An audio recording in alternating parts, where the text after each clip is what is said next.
이스라엘에게 범하게 한 그 죄 중에 행하였더라. 이 16장에도 보면 이 34절에 있는 대로 누구누구가 여호와 보시기에 악했다, 여로보암의 길을 행했다, 죄 중에 행했다, 이게 계속 반복되어 나옵니다. 그걸 참고로 하시고 그다음 16장 1절을 가겠습니다. 1절부터 4절까지 같이 읽겠습니다. 여호와 말씀이 하나니의 아들 예후에게 임하여 바사를 꾸짖어 이르시되 내가 너를 뒷걸에서 들어 내 백성 이스라엘 위에 주권자가 되게 하였거늘 네가 여로보암의 길로 행하며 내 백성 이스라엘에게 범죄하게 하여 그들의 죄로 나를 노엽게 하였은즉 내가 너 바사와 내 집을 썰어버려 내 집이 너밧의 아들 여로보암 집같이 되게 하리니 바사에게 속한 자가 성읍에서 죽은즉 개가 먹고 그에게 속한 자가 들에서 죽은즉 공중의 새가 먹으리라 하였더라.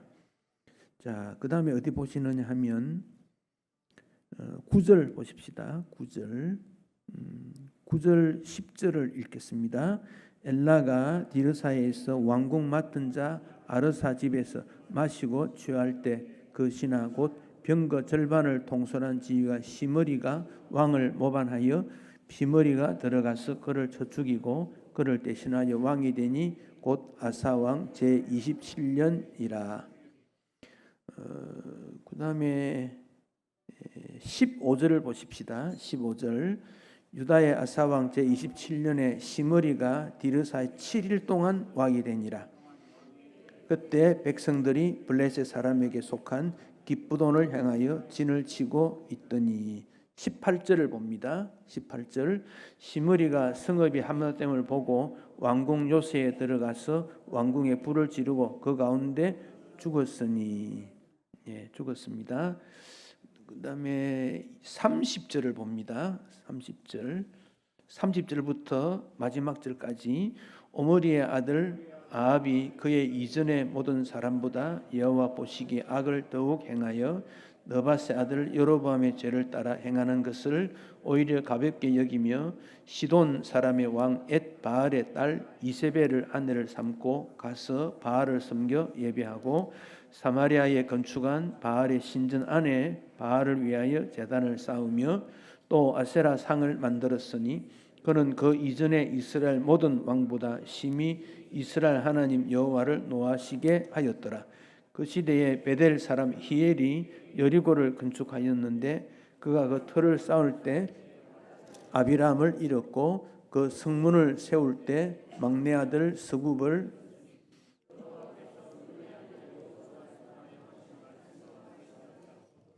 아멘. 그렇습니다. 16장에는 왕 이름이 여러 번 나오는데 북이스라엘의 왕 이름들입니다. 아사 왕 몇 년 때, 아사는 남쪽 유다인데 아사 때 북 일어났다, 그 기준을 정한 것이고 북이스라엘에 관한 내용이 전부입니다. 도표 한번 올려주시지요. 자, 이 도표가 분열 왕국의 왕조표, 좀 작습니다, 그죠? 자, 근데 북이스라엘죠, 왼쪽, 여러분 보시기 왼쪽, 여러분 오른쪽이지요. 거기 여로보암 조금 크게 키워 보실래요?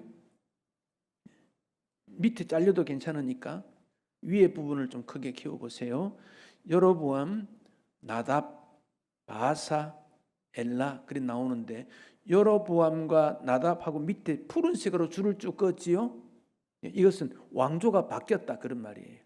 여로보암 아들 나답인데 나답이 될 때 바사가 반역을 해서 그 왕이 됩니다. 그 엘라, 바사, 엘라 고까지 나옵니다. 엘라 때 시므리가 반역합니다. 시므리는 반역한 다음에 일주일 통치합니다. 일주일, 7일 통치입니다. 제 7일 동안. 그 다음에 오므리, 시므리, 오므리 비슷한데 완전히 다릅니다. 시므리가 통치할 때 오므리가 또 반역을 합니다. 그리고 오므리, 아합 조금 밑으로 내려갈까요? 그다음 아시아, 여호람까지가 한 세대입니다. 그리고 예후 밑으로 그리 되어 있습니다. 그러니까 북쪽은 이 16장에 보면 아사 왕이 남쪽에 41년을 통치했는데 북쪽은 그때 왕조가 4개, 왕이 6명 교체됩니다. 그러니까 남쪽의 아사가 41년을 쭉 통치하는 동안에 북쪽에서는 왕조가 4개 바뀌고 6명 왕이 통치했으니 나라가 안정적이었겠습니까? 혼란했겠습니까? 네, 상식적으로 볼 때 안정이라는 게 참 중요하거든요. 이건 이제 또 이 도표를 이런 도표입니다. 여로보암과 나답으로 연결이 됩니다. 바하사가 반란을 일으킵니다. 엘라, 시므리, 오므리로 연결됩니다. 오므리로부터 이세벨은 그 여왕이니까 이렇게 하슬표 된 대로 내려왔는데, 그래서 이 북왕족이 굉장히 복잡했다. 막 그 정도만 아십시오. 외우려고 생각하지 마십시오. 금방 잊어버립니다. 외우려고 생각하지 마십시오. 그냥 막 그런 일이 있었구나 그렇게만 하면 됩니다. 외우려면 너무 머리 아픕니다. 16장을 정리하면 이렇게 나옵니다. 1절에서 7절은 바하사에 대해서, 8절 14절은 엘라, 그리고 시므리의 반란, 15, 20절은 시므리의 7일 천하, 7일 동안 왕이 됩니다. 21절, 28절 오므리, 29절은 아합 통치, 이렇게 나누어져 있다. 한마디로 이 역사인데 복잡합니다. 여러분, 역사가 왜 중요하지요? 역사를 통해서 공부하는 이유가 뭐지요? 역사에서 인생을 배우는 거예요. 그런데 문제는 뭡니까? 배우지 않겠다는 거예요. 이런 역사를 보면 사람들이 이렇게 흘러갔으니 우리는 그렇게 안 해야 되겠다. 혹은 그렇게 해야 되겠다. 배우잖아요.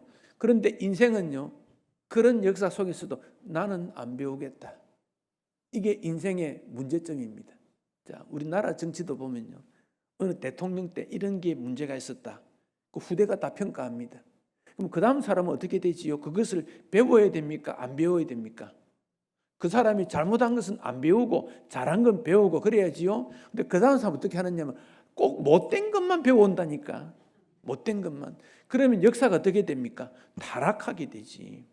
자, 자녀는 부모로부터 배웁니다. 뭘 배웁니까? 부모에 뭘 배워야 됩니까? 좋은 거 배워라. 좋은 거. 그래서 자녀가 부모에 대해서 바라볼 때 부모가 좀 나쁜 일이 있습니다. 부모에게 완벽하진 않으니까 잘못한 게 있습니다. 근데 그것은 감사주고 나는 그렇게 하지 않겠다라고 해야 되는데, 자녀가 부모를 바라볼 때 시간이 지나 보면요, 꼭 부모의 나쁜 것만 자녀가 배운다니까. 좋은 것은 배우지 않고. 그러니까 역사가 어떻게 됩니까? 문제가 생기지. 교회 역사 똑같아요. 선배의 좋은 걸 배우면 돼요. 선배의 좋은 거. 그런데 선배의 좋은 것은 무시해요. 안 배워요. 그래서 그분들은 그걸 했지. 우리는 상황이 이러니까 그러거든요. 그 역사에 좋은 거 배우고 역사에 좋지 않는 것은 안 배워야지요. 그래야 발전이 있지. 여기 16장을 보면요, 누가 어떻게 했다? 한마디로 말하면 배신했다, 배반했다, 정권을 뒤바뀌었다, 죽었다, 그거밖에 없어요. 어두운 역사예요. 근데 왜 이걸 기록합니까 도대체? 그것은 후대 백성들에게 뭘 배워야 되는지를 알아라는 거지요. 여러분, 열왕기서를 누가 기록했는지 잘 몰라요. 기록자가 없으니까. 근데 추측하기로 예레미야 선지자가 기록하지 않나 그렇게 생각을 해요. 왜냐하면 이스라엘이 포로 잡히는 시대거든요. 포로 잡혀갔을 때 그 나라 백성들이 왜 포로로 잡혔지? 고민하잖아요. 누가 우리를 인도해 줄 거지? 고민하잖아요. 나는 어떻게 살아야 되지? 염려하잖아요. 그때 선지자가 뭐라고 합니까? 과거 하나님께서 왜 우리가 포로로 잡혀가게 되었을까? 포로에서 해방시켜 주면 어떻게 살아야 될까? 그것을 기록하는 거예요. 그 내용을. 그러면 열왕기 상하를 빼보면 열왕기서, 열자는 무슨 열자지요? 10명의 왕입니까? 아니에요. 나열했다. 이스라엘 역사 왕들을 쭉 나열했다. 나열한 가운데 기록자는 뭘 나타납니까? 이스라엘의 참 왕은 누굽니까? 이스라엘의 진정한 왕은 누굽니까? 예수님이라는 거예요. 여로보암도 아니요, 르호보암도 아니요, 바사, 엘라, 아합, 아사 아무도 아니다. 오직 예수 그리스도뿐이다. 그거를 지금 보여주는 거예요. 그러니까 열왕기 상은 읽을 때 어두운 역사, 패배의 역사, 잘못한 역사, 그걸 지금 기록한 거예요. 우리가 성경을 읽을 때 그러면서 그런 잘못된 역사를 짧게 기록할 때 후배들이 후손들이 읽을 때 고쳐야지. 아, 우리 조상에 이런 게 있었구나. 고쳐야지. 그게 목적이라니까요. 그런데 안 고치는 거예요. 이게 안 되는 거예요. 안 되는 거. 그럼 결과가 어떻게 되겠습니까? 이게 역사를 통해서 뭘 배우느냐는 겁니다. 믿음은 결국 신앙의 후손을 따라 흘러내려갑니다. 여러분, 절대로 우리는 내 때 잘했다, 내가 잘했다, 그 말 안 해야 됩니다. 내 때 잘한 것도 있겠지요. 하나님의 은혜니까. 그러나 내 때 잘못한 게 많이 있을 수 있어요. 그걸 겸손해야 됩니다. 후배들은 우리 선배들 통해서 좋은 것 이어가고 좋지 않는 것은 배우지 않는다. 이것을 꼭 기억해야 됩니다. 그렇지 않으면 이 열왕기상 몇 번 읽어봐야 거기에 사람 이름 외우고 영대기 외우고 사건 외우고 그거 아무 도움이 안 됩니다. 그 내용이 무슨 내용이 있는가를 생각해야 됩니다. 이 열왕기서를 기록하는 선지자가 예레미야라고 하면 선지자가 기록하면서 역사의 흐름 속에 나타난 건 뭘 기록하겠습니까? 하나님의 약속은 인간의 부패와 부서지는 역사 속에도 하나님의 약속은 여전하다. 변치 않는다는 거예요.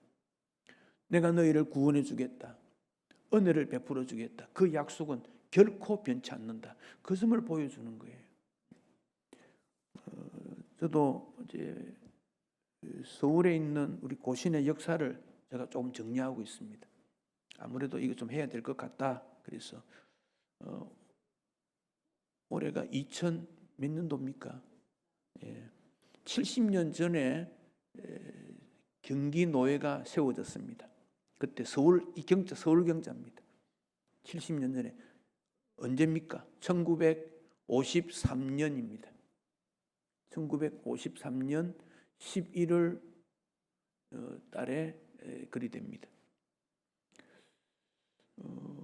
근데 그때 세워지고 교회가 발전해가는 과정에 있어서는요, 아주 복잡합니다. 아주 복잡합니다. 지도자들의 잘못도 있고, 환경의 문제도 있고, 교회들이 세워져 가는데 사탄이 제대로 잘하라고 그래 하겠습니까? 얼마나 갈등이 많은지 모릅니다. 그래 그 갈등이 특히 53년도는 언제입니까? 한국적으로는 6.25 전쟁이 끝이 나고 6.25 전쟁이 언제 끝납니까? 53년 7월 29일 종전이거든요. 그때 봄에 성원교회 세워지고 여름에 중앙교회 세워지고 용산중앙교회 세워지고 그렇게 시작되는 거예요. 그래서 서울에 있는 고신에 물론 그 앞에 역사인 게 있습니다. 근데 그런 것들이 다 흩어지고 또 합동측하고 갈라졌다가 합쳤다가 뭐 복잡합니다. 그때는 또 인구가 많지 않을 뿐 아니라 말씀드린 대로 6.25 전쟁이 끝날 때 그때 우리 사회적 상황이 어떻게 했습니까? 남대문에 나가서 하루하루 먹고 살고 집이 불타오르고 그런 어려운 가운데 우리의 선배들이 유일하게 그래도 하나님의 나라를 지어야 되겠다는 거예요. 그래서 서울에 우리 고신이 세워진 계경이 딱 두 개예요. 하나는 북한에 대한 복음 선교입니다. 북한 교회의 재건 운동이 있습니다. 여기. 두 번째가 지방에서 서울로 올라오신 분들의 순수한 신앙을 가지고 믿음 생활해야 되겠다. 이 두 가지입니다. 그래서 교회가 세워지게 된 거예요. 근데 지금은 그때 경기노회, 서울경자 경기노회가 지금 11개 노회가 되고 600여 교회가 넘게 되고 성도들을 제가 해보니까 한 4만 명쯤 됩니다. 서울 이 수도권 쪽에만 우리 교단 전체는 한 36만, 37만 그 정도 되는데 그 정도로 지금 확장이 되어 갔습니다. 근데 그게 문제가 아니고 이런 역사 속에서 교회 진리 운동을 위해서 얼마나 우리가 노력하는가. 잘못한 거 뉘우쳐야지요. 고쳐야지요. 좋은 거 발전시켜야지요. 그 점을 우리가 기억해야 됩니다. 자, 그러면 내용을 조금 더 살펴보십시다. 자, 1절을 보십시다. 16장 1절. 여호와 말씀이 누구에게 임했습니까? 하나니의 아들 예후. 이 예후라는 사람은 구약 성경에 두 사람입니다. 한 사람만 아닙니다. 여기는 예후가 누구겠어요? 하나니의 아들 예후인데 누굴까요? 여호와 말씀이 임했지요. 그럼 누굽니까? 선지자. 이 예후는. 근데 저 열왕기 뒤에 가면 예후가 또 나옵니다. 왕 예후가 또 나옵니다. 그 두 사람입니다. 그러니까 우리 혼돈되면 안 됩니다. 같은 사람 이름이 있을 수 있잖아요. 자, 예후에게 임했습니다. 뭐라고 임했습니까? 바사를 어떻게? 꾸짖었다. 선지자의 역할입니다. 선지자 역할. 여러분, 선지자 역할을 이해해야 됩니다. 그래서 선지자에게는 꾸짖는, 책망하는 역할을 주었다. 사실은 선지자는 오늘 목사에게 준 사명이기도 해요. 이 선지자적 사명이, 선지자는 아니지만 선지자적 사명을 주었는데 오늘 목사가 책망을 잘 못해요. 부끄럽기도 하고 불쌍하기도 하고. 그렇지만 여러분이 조심스럽게 말할 때도 이게 하나님 말씀의 책망이구나라고 받아들여야 돼요. 꼭 큰 소리로 말하고 야단을 치고 그것만 말하는 게 아니잖아요. 부드럽게 조용히 말해도 그 속에 하나님 말씀이 있을 때는 나에게 주는 말씀이구나, 그렇게 들을 수 있어야 됩니다. 뭐라고 했습니까? 2절 3절 내용을 보면 이래요. 넌 권세도 없는 자야. 주권자가 되게 했잖아. 하나님이 귀한 집안 출신도 아니야. 하나님이 선택해서 왕으로 삼은 거야. 그런데 왜 여로보암 본받아서 똑같이 악행을 저지르니? 하나님 백성들을 잘못 인도하고 우상 숭배에 빠뜨려서 하나님의 분노를 노엽게 했니? 그래 책망한 거예요. 두 가지를 지적했습니다. 여로보암의 길을 갔다. 이스라엘 백성들을 범죄해서 하나님께 노엽게 했다. 두 가지 책망을 한 거예요. 그래서 3절과 4절에 보면 너의 집안도 여로보암 집같이 다 죽게 될 거야. 씨도 없이 말려버릴 거야. 성읍에서 죽으면 개가 뜯어먹고 들에서 죽으면 공중의 새가 먹을 거야. 한 사람도 남을 것이 없을 거야. 자, 여러분, 이런 말을 들었다면 어떻게 해야 되겠습니까? 큰일 났구나. 무엇을 내가 잘못했지? 이거 이렇게 되어야 되겠나? 하나님이 선택해 주었으면 이렇게 되었으면 정신을 바짝 차리고 무엇 때문에 그렇습니까? 찾아보고 그렇게 해야 되지 않을까요? 그런데 바하사가 그렇게 하지 않았다는 거예요. 바하사가 누굽니까? 왕 아닙니까? 그래도 그 시대의 통치자면 똑똑한 사람 아닐까요? 권세 안 있을까요? 근데 반응이 없다는 거예요. 이게 참 사람입니다. 인간이 이렇습니다. 그래서 그는 결국 죽습니다. 6절 누가 대신 왕이 됩니까? 엘라라는 사람이 왕이 됩니다. 근데 엘라가 왕이 된 다음에 2년이 지납니다. 8절 2년이 있는 동안 9절 봅니다. 엘라가 디르사에 있을 때 왕궁 맡은 자 아르사 집에서 뭐 했습니까? 마시고 취했다. 왕이 이러면 안 된다는 거지요. 왕이 되었으면 하나님의 뜻이 무언가를 찾아봐야 되고 거기에 대해서 좀 긴장감을 가져야 되는데 2년 되니, 여러분 성경에서 2년이라는 말은 두 해를 걸치거든요. 완벽한 2년이 아닙니다. 1년 될 수 있어요. 9월 달부터 그다음 봄 되면 이게 2년 되잖아요. 그 성경은 그렇게 걸칩니다. 만 2년 아니에요, 이게. 그렇게 생각해야 돼요. 그랬더니 지휘관 시므리가 배반을 했다. 9절 그랬죠. 시므리가 배반했다. 그리고는 왕을 죽입니다. 11절 시므리가 어떻게 했는가? 바하사 온 집안 사람들을 죽였다. 바하사 말을 왜 합니까? 엘라 아버지니까. 바하사 가문이니까. 남자는 다 죽였다. 한 사람도 없이 죽였다. 12절에 바하사 온 집이 어땠다? 멸망했다. 누구를 통해서? 선지자 예후를 통해서 주신 하나님 말씀과 같이 되었다. 바하사의 잘못 때문에 엘라의 후손까지 다 그렇게 되고 말았다 하는 겁니다. 근데 여기 여러분 9절에 아르사라는 사람 나오지요? 아르사 9절에 나옵니까? 아르사가 뭐 하는 사람이지요? 아르사가 왕궁 맡은 사람, 왕궁 맡은 사람이라는 말은 그가 뭐 했다는 말입니까? 왕을 도와주는 사람이에요. 왕을 도와주는 사람. 왕을 도와주는 사람인데 그 집에서 뭐 했습니까? 마시고 취할 때 술로 대접한 거지요. 왕을 정말 잘 도와주는 사람이라면 왕이 술에 취하도록 두면 안 돼요. 왕의 잘못도 있지만 아르사의 잘못도 있는 거예요. 정말 잘하는 것이 무언가 하는 겁니다. 결국 그 분위기를 보면 완전히 육체적이고 야욕적이고 육체적 쾌락을 탐하다가 다 죽었다. 다 죽었다.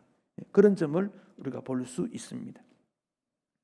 그때 배반을 일으킨 사람이 누구지요? 9절에서 시므리죠. 시므리. 근데 15절 보십시오. 15절. 시므리가 왕이 되었는데 며칠 동안 왕이 됩니까? 7일 동안. 참 얼마나 이게 참 우습습니까? 역사 속에 어느 세계든지 이런 역사가 있는 거죠. 7일 동안. 7일이 짧습니까? 깁니까? 매우 짧은 거죠. 왕의 7일 동안. 근데 그때 뭐 했느냐? 17절을 보십시오. 17절. 오므리는 그때 군대 장관이에요. 이스라엘 무리를 거느리고 기브돈에서 디르사를 에워쌌더라. 오므리가 군대 장관인데 시므리 성읍을 둘러쌌습니다. 18절을 뭘 했습니까? 시므리가 성읍에 함락된 걸 보고 왕궁 요새에 들어갑니다. 가장 깊은 곳입니다. 아마 왕궁 깊은 어떤 탑 뭐 이렇게 생각이 됩니다. 그 가운데서 뭐 했습니까? 불을 지르고 그 다음 뭐 했지요? 어떻게 죽었을까요? 자살했다고 봅니다. 네, 자살했다고 봅니다. 그러니까 참 시므리가 비참하게 죽습니다.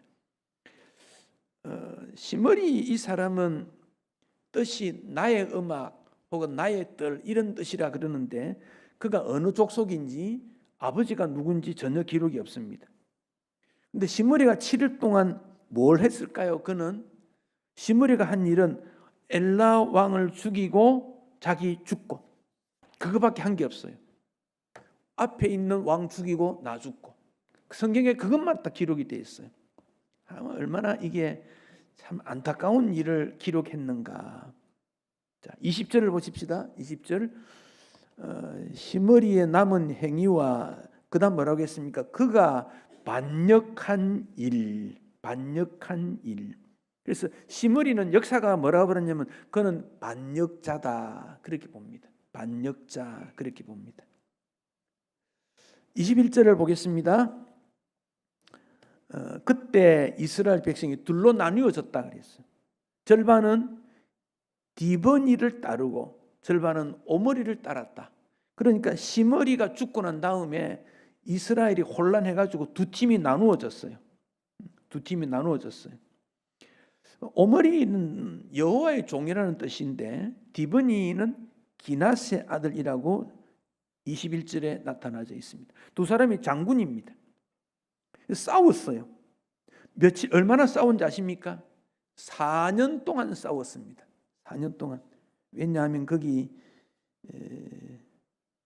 그 날짜를 계산해 보면 한 4년 나옵니다. 4년 동안 전쟁하면 나라가 어찌 되겠습니까? 오므리가 결국 이깁니다. 오므리가 디브니를 죽입니다. 70연역에서는 그 형제 요람과 함께 오므리가 죽었다. 디브니가 죽었다. 그렇게 나옵니다. 디브니가 죽고 오므리가 왕이 됩니다.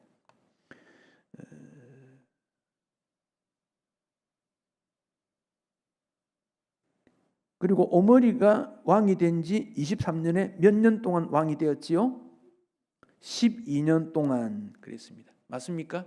12년. 참 안타까운 일인데 전쟁을 하고 난 다음에 결국 그렇게 일어나게 된 것입니다. 그런데 23절을 보면 그 갈등 속에 내란을 진압했지만 시므리가 단독으로 나라를 통치한 것은 그리 길지 않다는 거 나타나고 그가 했던 일이 뭐냐? 24절에 나와 있습니다. 은 2달란트로 세멜에게서 사마리아를 샀다. 사마리아 높은 지경인데 땅을 샀습니다. 땅을 사고 수도를 건축합니다. 근데 사마리아 이름이 어디서 나왔느냐? 건축 성읍 이름이 산 주인이 세멜 이름을 따서 사마리아 됐다. 주인의 땅 이름을 따서 사마리아 됐다.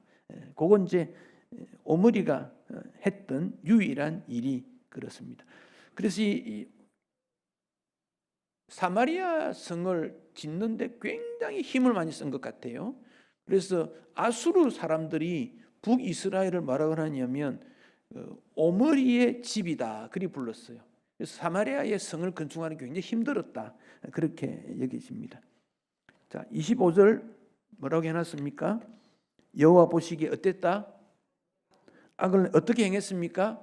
그 전에 모든 사람보다 어떻게?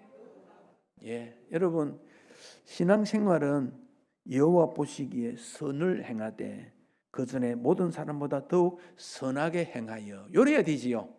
그래야 되는데 악을 행했는데 전에 사람보다 더 악했다 이렇게 평가를 하고 있어요. 이게 참 역사를 통해서 뭘 배워야 되는가 하는 점을 알게 됩니다. 그래서 오므리가 죽습니다. 29절을 봅시다. 29절 오므리가 죽고 누가 왕이 됩니까? 아합 나옵니다. 아합은 여러분 많이 들어봤지요. 유명한 사람이지요. 아합. 근데 30절에 뭐라고 했습니까? 아합은 그의 이전 모든 사람보다 어떻게? 여호와 보시기에 악을 더욱 행하여. 이게 16장에 반복되는 말씀이라니까. 이게 반복에 나옵니다.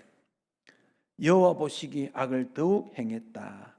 31절에 여로보암의 죄를 따라 행하는 것을 가볍게 여겼다. 얼마나 죄를 많이 지었으면 여로보암 죄는 아무것도 아니고 아합은 그랬다. 이게 참 아합은 아버지 형제라는 뜻이에요. 특히 그가 지은 죄가 뭐냐? 31절에 아내 이름이 누굽니까? 이세벨.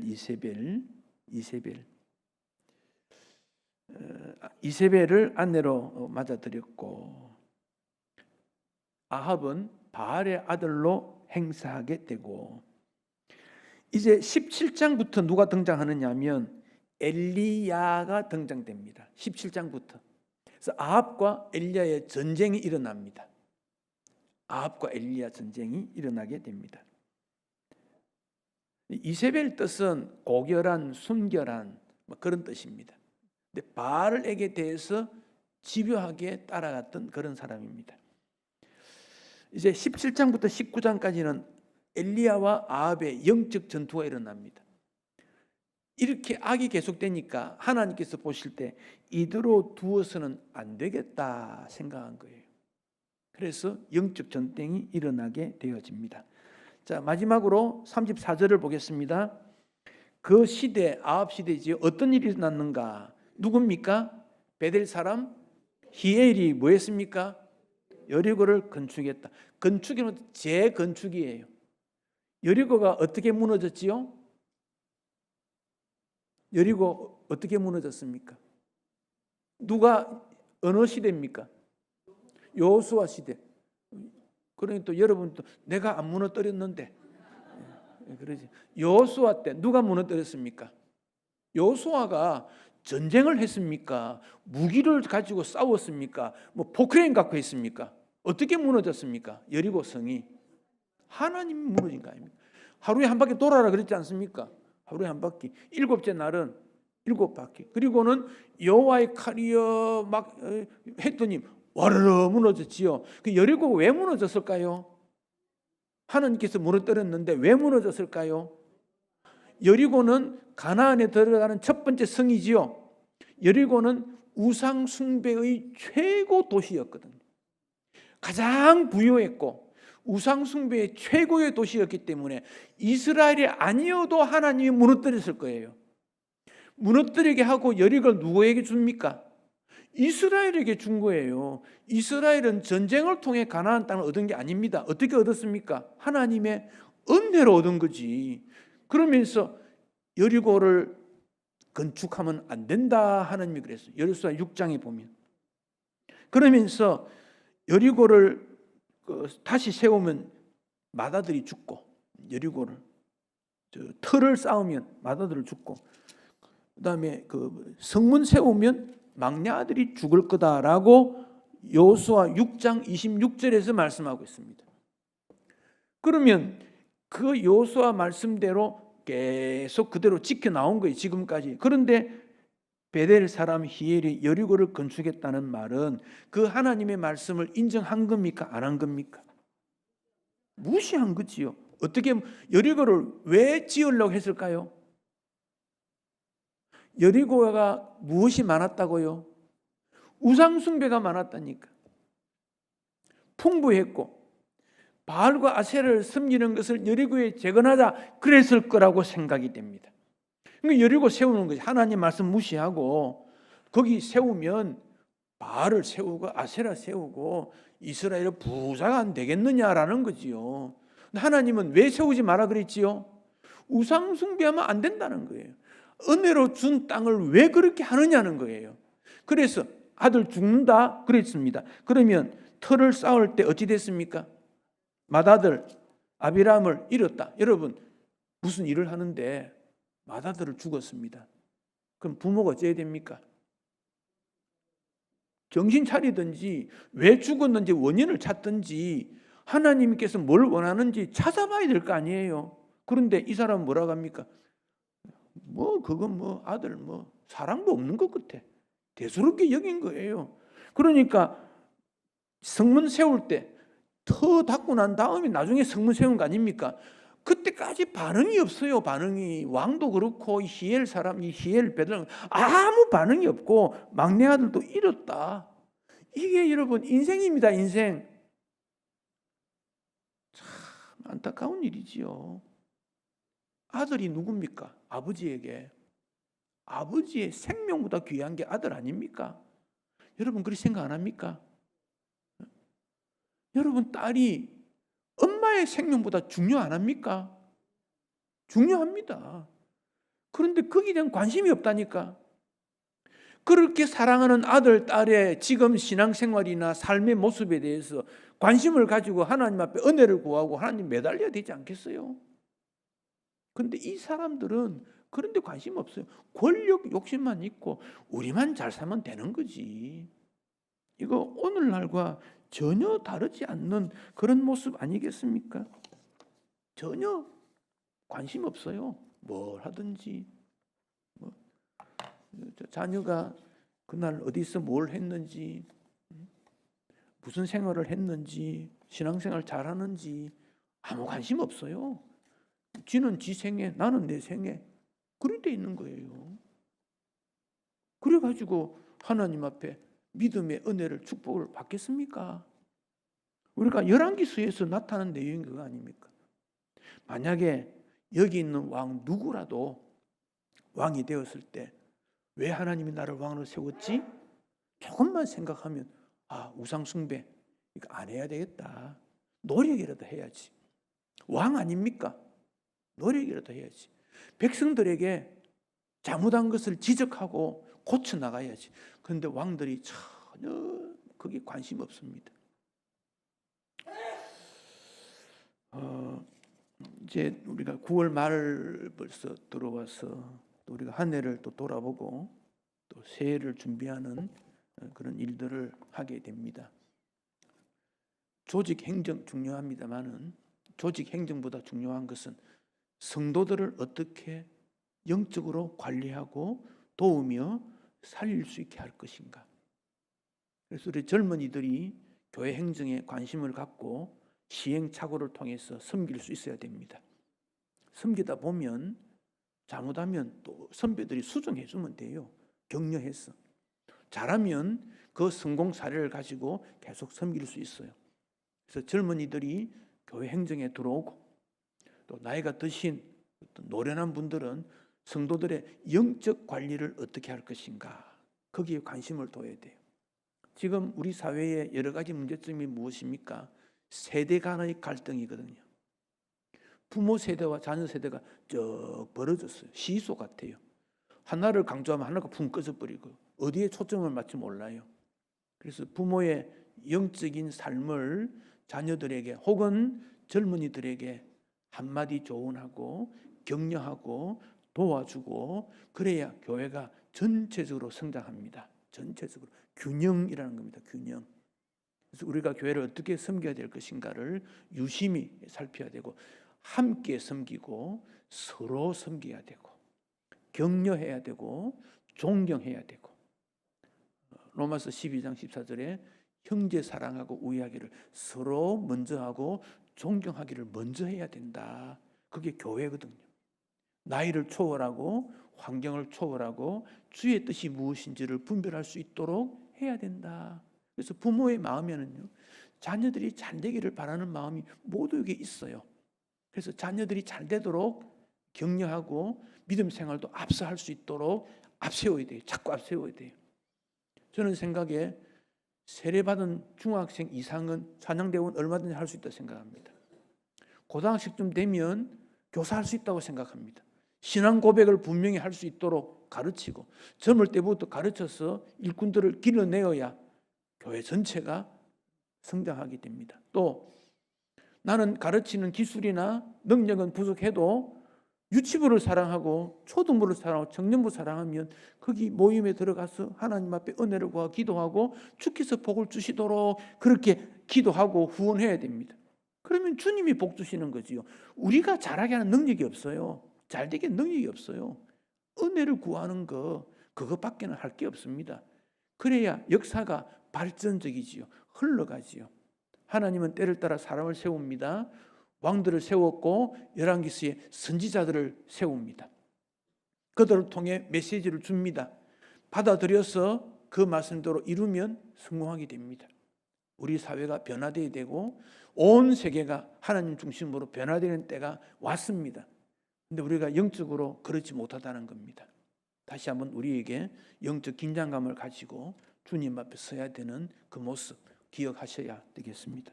찬송하십시다.